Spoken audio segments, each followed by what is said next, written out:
Hey everybody, it's Care.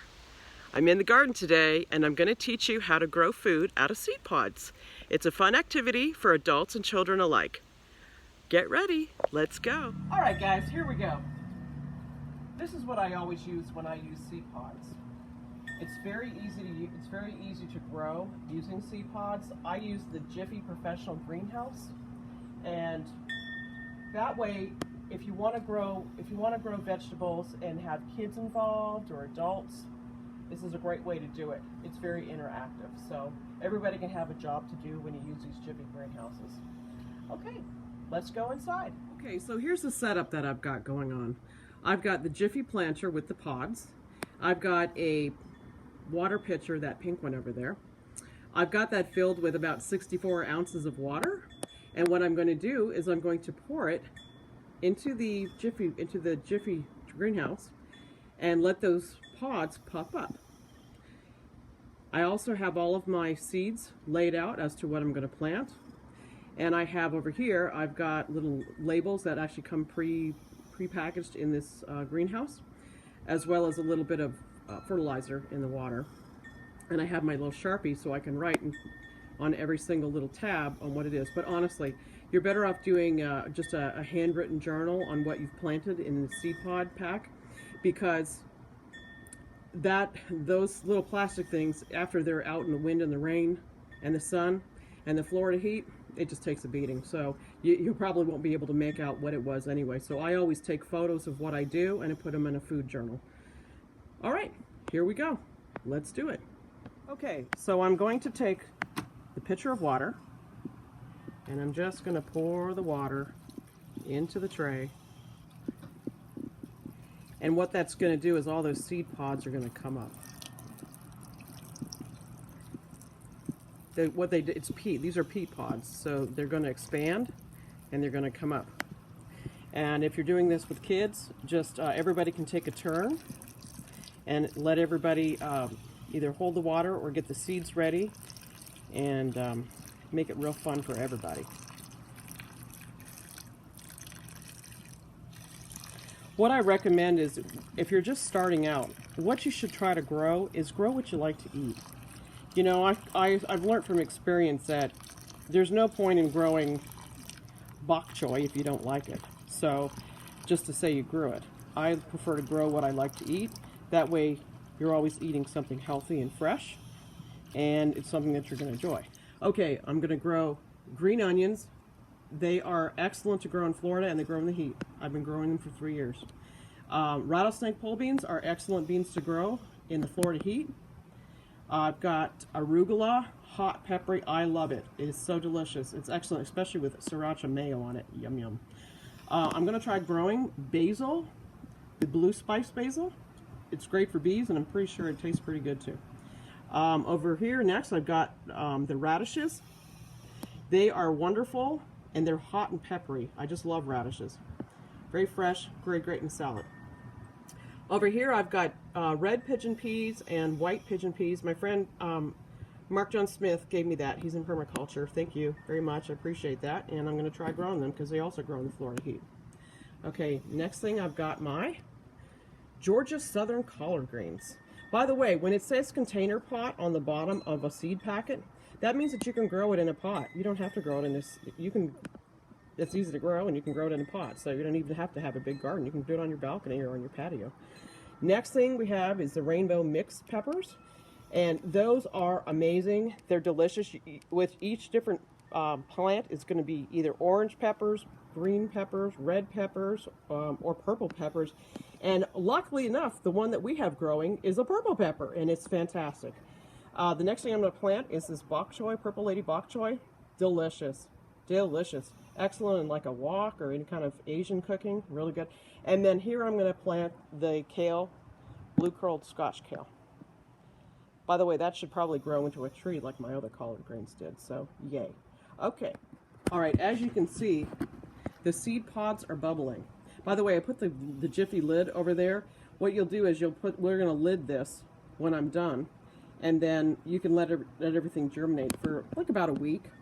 And not everything is going to germinate. I would say probably, I don't know what the percentage is going to be. It's always a mystery. So You're probably going to get at least, you might get the full row, you might get a half a row, and you might only get one or two. But either way, you've still got some great stuff that you're going to grow, and it's going to be healthy and nutritious for you. 100% organic, delicious. All right, we're going to give it a few more minutes, see how things go. Those seed pods will pop up, and once they pop up, we're going to get our seeds ready, and we're going to plant in there. And you're going to stick these in the holes. There's already holes pre-made in these seed pods and these peat pods, but you're going to go ahead and make them a little bit bigger.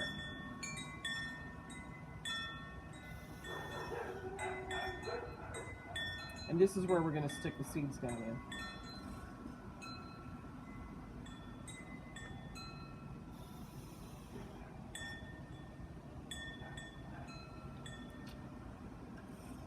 Most of the water is already absorbed, but there is still some in there, and it will actually keep expanding until it's all gone.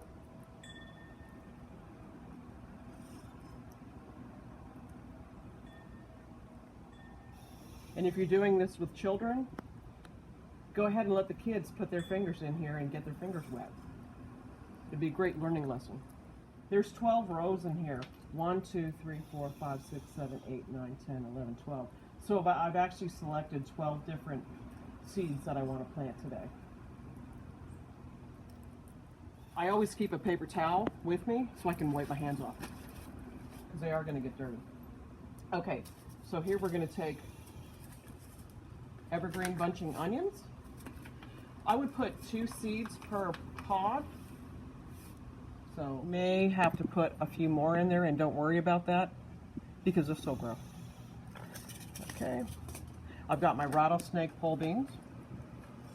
The reason I like to do this is because I do have a lower lumbar strain, so I prefer to actually sit down when I seed stuff. All right, I'm done with those.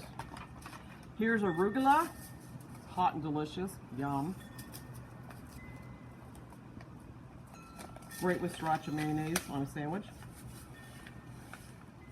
All right, once again, we're gonna drop a couple seeds in here. Here I have blue spice basil. It's going to be a great bee food. It's also going to be delicious.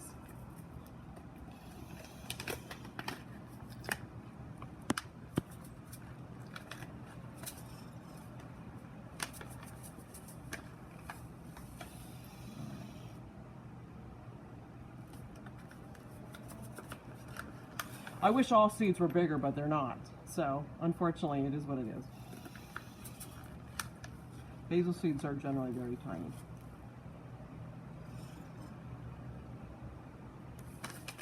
Okay. And here I'm going to plant scarlet radishes. They grow really well in the Florida heat. And one thing about radishes and also pole beans is they only take like 30 days to germinate, so yay.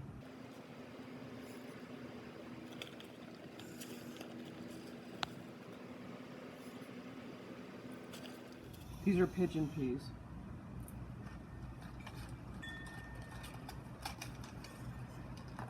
So a lot of times, like a friend of mine gave me these. So I'm going to just crack open the shell, the husk on there, and just drop these in. And honestly, when the seeds are this big, they only need one. White pigeon peas.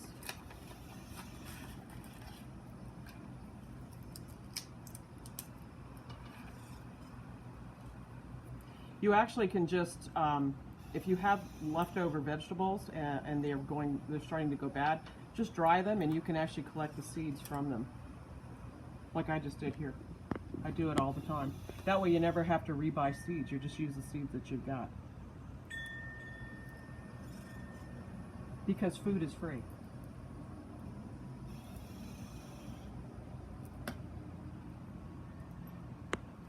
Those are collard greens, Southern Georgia collard greens. All right, here we have rainbow mixed peppers. Delicious. With peppers, I usually try to put about 2 seeds in each pod just because one of them may not come up, which is normal.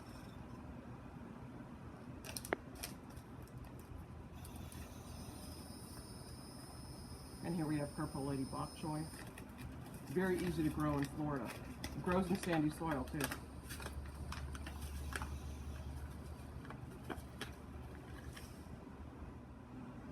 And if you're doing this with kids, I would recommend having each child pick a row and plant that. Whichever vegetable they want to plant, have them do that.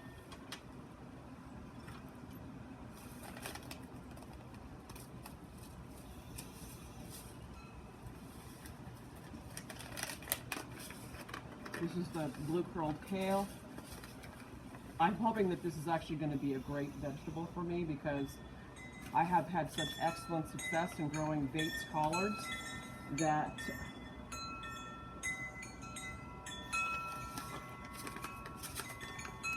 I'm hoping it's going to grow into a tree, which I've seen them grown that big.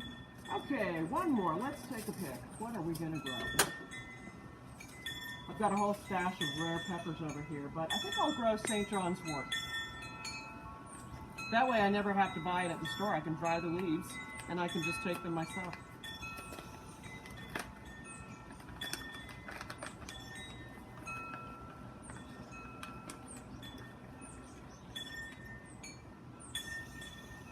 I've had really good success growing a lot of medicinal herbs, so that's why I bought St. John's wort, so I could do it as well.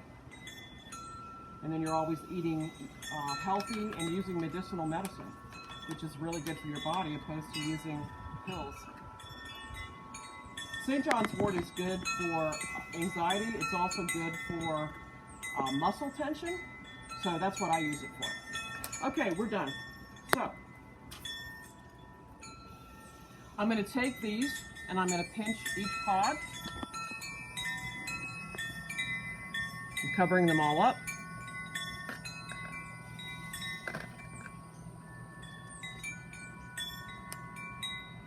I'm going to push these pole beans down further. They actually sprout very easily. They're going to probably be one of the first things that comes up.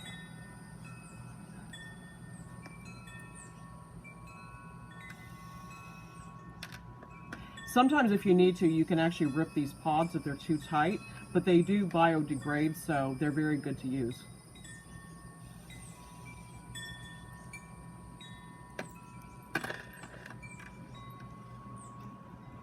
Now, a lot of times when I'm sprinkling the seeds in here, what happens is the seeds will actually grow on the outside, like right here and into the cracks, and that's fine. I just pull them up gently and plant them in a pot, and they usually take off. I have a friendly little fly here. She's flying around. I noticed that when you start growing vegetables and stuff, you do get flies. My grandparents' farm was full of flies, so I just get used to them after a while. You're fine. They're all part of nature. They're here for a purpose. All right, we're reaching our conclusion. Okay, so wipe your fingers off, and should you choose to use the markers, you can write on here what it is. You can write down, for instance, onion. I like to do mine this way.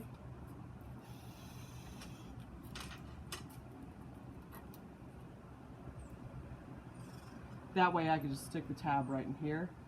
Now, when you get these Jiffy Greenhouse trays, they're really designed, they only give you enough tabs to do them this way, but I do not need that much food for one particular vegetable at all. Because if you're growing it for your household, you just want to grow enough for what you want to eat and possibly give to your friends and neighbors. So I like to go just 6 rows, and then sometimes I just do 3 or as I want to. So anyway, okay, I think that's good. We got the gist of it, and then you cover it up, and there you go. All seeded. Wait about 7 days and see what crops up, and you'll be very surprised, and then I'll teach you another video how to do the rest of it and pot them.